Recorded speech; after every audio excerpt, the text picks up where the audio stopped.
Tariki ya 28 z'ukwezi kwa kane 2021 nibwo inkuru yakwiye mu bitangazamakuru bitandukanye yari ifite umutwe nko ku kinyamakuru Kigali Today bagiraga bati General Ibingira na Lieutenant General Muhire batawe muri yombi bazira kurenga ku mabwiriza yo kwirinda icyorezo cya COVID-19.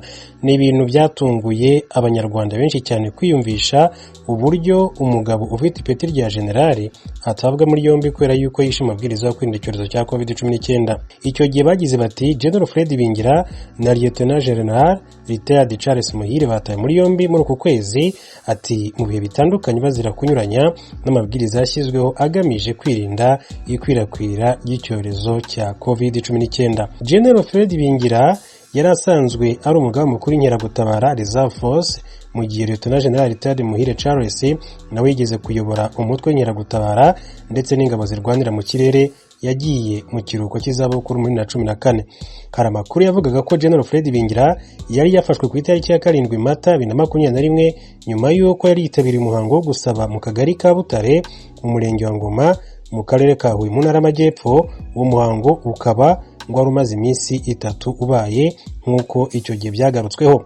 Ni mu gihe kandi imihango yo gusaba ndetse no kwiyakira itari yemewe nk'uko amabwiriza yariho uwo munsi ajyanye no kwirinda icyorezo cya COVID-19 yakomezaga kugenda abiteganya. Inkuru yanditswe n'ikinyamakuru The New Times ivuga ko Lieutenant General Charles Muhire nawe yafashwe tariki 24 Mata 2021 afatirwa Irebero muri Kicukiro ahitwa kuri Pegasus Resort Inn mu mujyi wa Kigali. Lieutenant General Charles Muhire hamwe n'abandi bantu bagera kuri 33 ngo bari barimo gusangira icyo kunywa barenze ku mabwiriza yo kwirinda icyorezo cya COVID-19. Bombi ngo batawe muri yombi na polisi nyuma ibashyikiriza igisirikare cy'u Rwanda RDF. Umuvugizi w'ingabo z'u Rwanda icyo gihe yari Lieutenant Colonel Ronald Rwivanga yemeje amakuru tariki 27 Mata 2028 avuga ko bombi batawe muri yombi bazira kunyuranya n'amabwiriza yo kwirinda icyorezo cya COVID-19.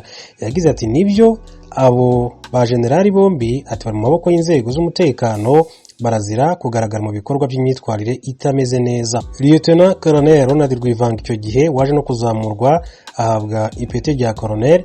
Yongeyeho ko igisirikare cy'u Rwanda RDF gifite amabwiriza agenga imyitwarire agomba kubahirizwa n'ingabo zaba izikiri mu kazi ndetse n'izagiye mu kiruhuko cy'izabukuru zikaba intangarugero. Icyo gihe umuvugizi w'ingabo z'u Rwanda Colonel Ronald Rwivanga yavugaga ko abo bajenerali batazajyanwa mu butabera ahubwo bazahanwa hakurikijwe amabwiriza agenga imyitwarire mu ngabo z'u Rwanda.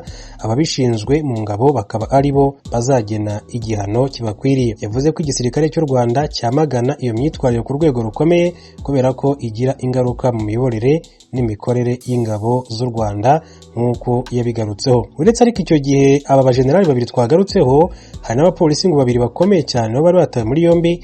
Byavugwaga ko usibye aba basirikare hari abandi bantu benshi cyane bafatiwe muri ibi bikorwa. Hamwe n'aba basirikare harimo babiri mu bapolisi bo ku rwego rwo hejuru. Umuvugizi wa polisi y'u Rwanda CP John Bosco Kabera akunze no kugaragara avuga ku bijyanye n'amabwiriza yo kwirinda icyorezo cya COVID-19 yemeje amakuru avuga ko hari abantu bafashwe bari kumwe na Lieutenant General Retired Charles Muhire mu mujyi wa Kigali. Naho ku byabereye i Huye Majyepfo mu mihango y'ubukwe General Fred Ibingira yari yitabiriye ngo hakozwe iperereza riza gutuma babiri mu bayobozi bakuru ba polisi muri ako gace nabo batabwa muri yombi. Abo yari Chief Superintendent of Police Francis Muheto uyobora polisi mu Majyepfo na CSP Gato Karagire uyobora polisi mu karere ka Huye. Umuvugizi wa polisi icyo gihe yavugaga ko abayobozi babiri ba polisi ngo bafashwe bazira kuba bari bafite amakuru yabo bantu barenze ku mabwiriza yo kwirinda COVID-19 nyamara ntibagire icyo babikoraho. Icyo gihe mu bafashwe kandi harimo uwitwa Fidel Rugomwa nyiri ahabereye ibyo birori, akaba yarafunzwe mu gihe rero kigera ku cyumweru.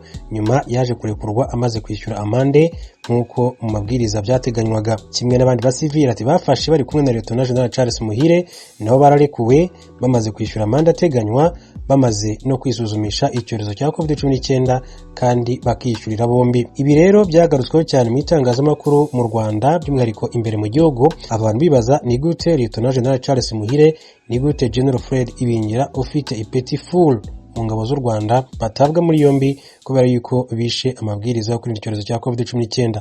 Gusa kenshi byagiye bisobanurwa ko abantu bose imbere y'amategeko bangana. Niba umuturage runaka yishe amabwiriza, niba general yishe amabwiriza, niyo umuyobozi runaka yishe amabwiriza, abo bose bagomba guhanwa nk'uko amategeko yabiteganyaga yagendaga abivuga. Uretse aba bajenerali bakomeye cyane, ngira ngo hari n'andi mazina akomeye cyane y'abantu bagiye bafatwa batabwa muri yombi, harimo bwana King James, ni umuhanzi ukomeye cyane mu Rwanda, yaje gutabwa muri yombi kubera yuko nawe yari yarenze ku mabwiriza yo kwirinda icyorezo cya COVID-19.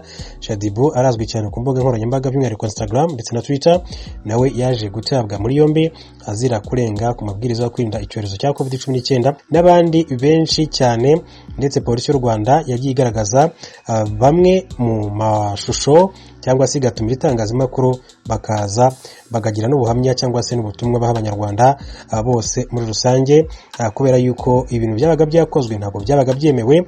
Mu bandi twavuga harimo uwahoze ari umuzamu w'ikipe y'igihugu y'u Rwanda Kimenyi Yves, nawe yaje gutabwa muri yombi azira ko abantu bagiye bakorera ibirori mu rugo kuwe bakarenga ku mabwiriza yo kwirinda icyorezo cya COVID-19. Muri make rero nuko icyorezo cya COVID-19 cyagiye kigaragaza ko abantu bose bangana imbere y'amategeko, kandi bikagaragaza imbaraga n'ubushake leta y'u Rwanda yari yashyize mu kurwanya iki cyorezo cya COVID-19. Nubwo uyu munsi none bisa nkaho bimeze neza, ibikorwa byinshi cyane byagiye bifungurwa, ariko byose ni umusaruro w'imbaraga leta y'u Rwanda yakomeje kugenda ishyiramo, kugeza ubwo abajenerali nk'abariya twabonye hejuru batawe muri yombi bazira yuko barenze ku mabwiriza yo kwirinda icyorezo cya COVID-19. Uyu munsi rero wa none kuba ibikorwa byinshi byaragiye bifungurwa bigaragaza umusaruro ukomeye cyane, ndetse n'imbaraga leta yashyize mu kugira ngo abantu bakomeze kubahiriza amabwiriza yo kwirinda iki cyorezo cya COVID-19.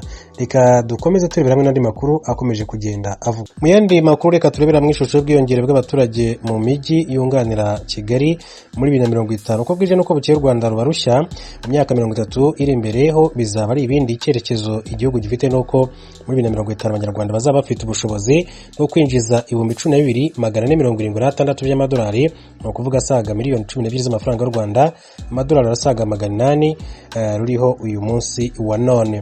Icyo gihe kandi abaturage bazaba barenga miliyoni 22 ndetse n'ibihumbi 100, mu gihe muri 2035 bazaba ari miliyoni 17 n'ibihumbi 600.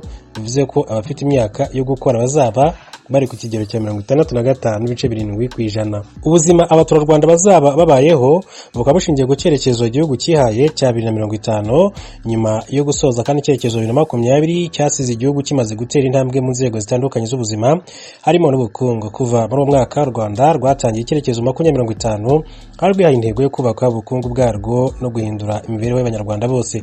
Ubwo yatangizaga inama y'igihugu umushyikirano tariki 13 mu Ukuboza 2015, Perezida Paul Kagame yatangaje icyerekezo gishya cya 2050 u Rwanda rwatekerejeho mu kubaka ahazaza h'igihugu. Kuri we icyerekezo 2020 cyari cyihutirwa cyane, ariko icyerekezo 2050 n'icyazaza harambye h'u Rwanda.